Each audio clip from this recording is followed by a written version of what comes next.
decided that I'm going to do something different today. And what is that going to be, you may ask? Well, it's going to be very simple. Welcome to my first ever anime breakdown of My Hero Academia Season 6.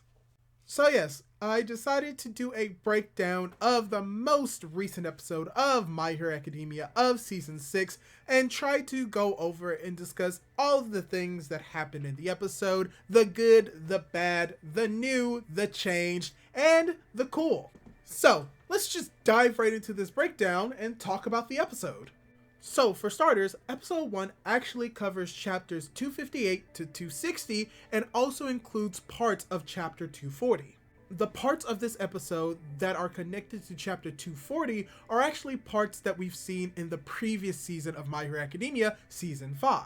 And that for the first few minutes, around 2 to 3 minutes of the episode, is pretty much a recap of what happened towards the end of season 5 and what we saw around chapter 240 in the manga. And from what I can see, most of the scenes seen at this first part of this episode are reused scenes and animations from the previous season, specifically episodes 24 and 25. But from there, we actually get to see a brand new opening for My Hero Academia, and let me just say this, I like it. I think the actual opening when it comes to the visuals are probably some of the best visuals that we've had in My Hero Academia anime to date.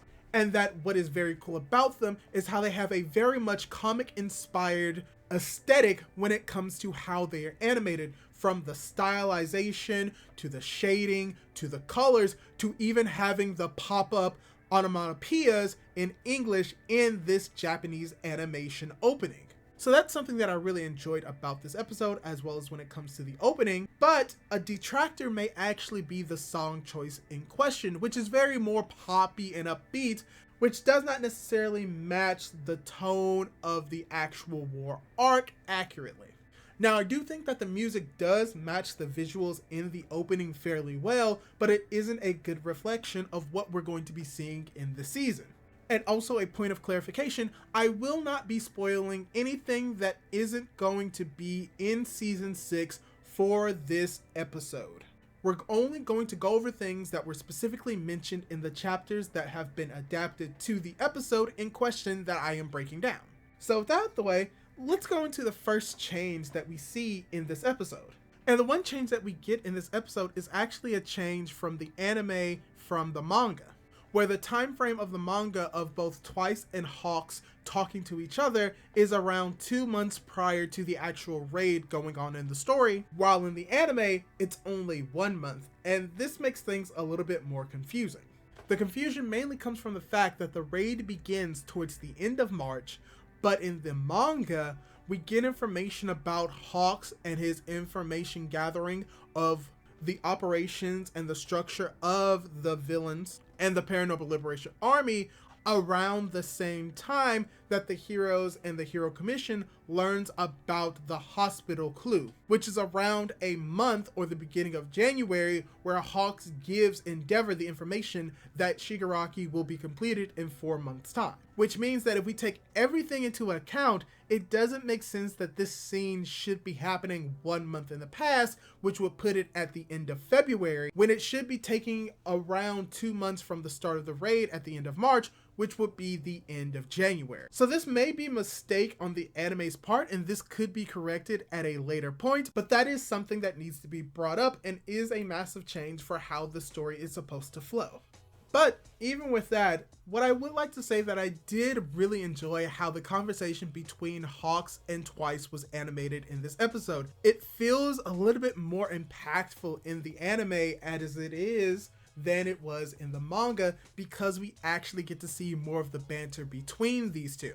And this ties into a new addition that we've gotten in the actual anime, which is more confirmation of who Sanctum was in their speech. And it's revealed that Sanctum is actually this Russian dude, which is someone who actually works directly under Twice as one of his lieutenants, which is very fitting because this is a conversation that they are having about how Twice needs to be a leader that needs to inspire the people below him. So that's pretty much what the conversation between Hawks and Twice was. And I thought that that was just a really cool moment, and this is going to eventually tie into something that we get later between Hawks and Twice, which is going to make this moment feel even more impactful in the anime than it probably was in the manga. But from there seems to be a few more minor changes when it comes to the story, and I won't go over all of these minor details in depth, but there are some minor scenes that we really do not get in the anime that we get in the manga, but they are very minor, so those do not really affect the story. But some interesting pieces of information that I noticed involves a few characters that we see during where the heroes are coming together, convening, and talking about and preparing for the raid on Jaku Hospital. One minor change is that we get to see the Wild Wild Pussycats actually having a little bit more dialogue in the scene between the police officer Tsukachi and Endeavor explaining the plan, as well as we get to see a small change of the doctor being passed by a nurse. In the manga, it's just a regular, somewhat normal appearing nurse, while in the anime, it's just a straight up Catwoman. And I just really enjoyed this change, so I wanted to bring it up. But yeah, we're pretty much getting Tsukachi explaining to the characters what's going on with their plan, which is very similar to the manga. But a new thing that we get is more additional scenes involving the heroes who are going to be raiding Gunga Mountain Villa. And with this new scene, we get confirmation of a few things. For instance, we get the confirmation that Edshot is the person who is in charge of the heroes charging in Gunga Mountain Villa, so he is their team leader, so that's cool. But we also get to see a little bit more of Midnight interacting with the students that we really didn't get in the manga. And something else that we get to see is that when it comes to Midnight in the anime, she does seem to have a more personal connection with the students, as we see in this new scene of her actually actively approaching Kanoko and comforting her, while in the manga, she's just telling them that everything's going to be okay, but is not actively seen comforting the students, so it's cool to get this scene. As well as we get another scene of the students pretty much talking and interacting with each other and explaining why characters such as Kaminari and Tokoyami are on the front line even though they are students, and it's because their abilities are best suited for subduing a whole bunch of people extremely quickly, which we are going to eventually see. Spoilers. And added on to that, we do get another new scene of just seeing the characters who are not at Gunga Villa but are actually near Jaku Hospital preparing to evacuate the city, as we see Bakugo, Deku, Shoto, all of them interacting with their fellow students, so that's also something new that we really didn't get a lot of in the manga that we're getting more of in the anime. And then we also get finally that the raid is beginning. We get to see the characters beginning to go to where they need to be. We see the pro heroes invading Jaku Hospital and scaring the bejesus out of Dr. Garaki, as well as we get to see that pretty much everything is the same, if not in a slightly different order. Eraserhead turning off Dr. Garaki's quirk, but we do get to see that everything is still relatively the same, and the only difference, and the difference that I think is neat, is more of like an anime aesthetic when it comes to where commercial breaks are. Because what is interesting about this moment is that we get a commercial break where from the beginning of the commercial break to the end, we do get a new added scene where we get to see Natsuo as well as Fuyumi talking about Endeavor and what's going to be happening at the raid, and hopefully how it's not going to be the exact same as what happened with the high-end Nomu at Kyushu. But what I wanted to bring up is this new and interesting thing that they did.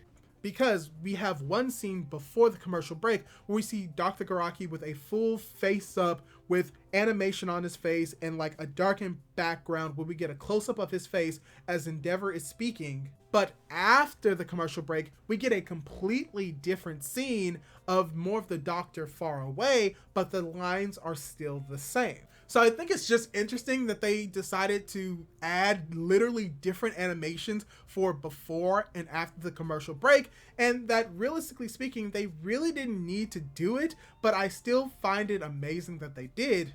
Also, something else that I forgot to bring up but wanted to mention now is that we also get to see a small edit scene of just seeing the police officers in their control station, which is something that we didn't really get to see in the manga, so I just wanted to bring this up as something new and interesting that the anime did. And pretty much going into the final part of the episode where it is revealed that this doctor is actually a double and that the doctor's actually safely in his hospital basement secret lab area, we probably get the best part of this episode, which is just Mirko going ham with a whole bunch of, as the young kids say, sakuga, where we get to see Mirko just do a beautiful motion and movement of destroying a whole bunch of Nomu. And what I found funny about this scene is how there's a slight moment where Mirko is pretty much standing still and not moving, but the background is still moving, and I just find that hilarious. It doesn't take anything away, I just find it funny that that's just something that animation does, and if you're not looking for it, and if you don't notice it, you don't realize it. But now you realize it and you're not going to unsee it. I'm sorry, not really. And yeah, that's pretty much all I really want to break down for the actual episode proper. The last thing I'm going to be talking about is the ending and how the ending itself is once again a very beautiful ending. My Hero Academia does endings very well, and that this ending very much fits more in line with the tone of what this war is going to be and what My Hero Academia is most likely going to be towards the next few parts or the next few seasons of this anime. But also it potentially hints at an arc that we are actually potentially going to be getting this season, even though it hasn't been confirmed. So keep your eye out for what I'm talking about, and I'll give you a hint. It involves something flying through the wind and the color yellow.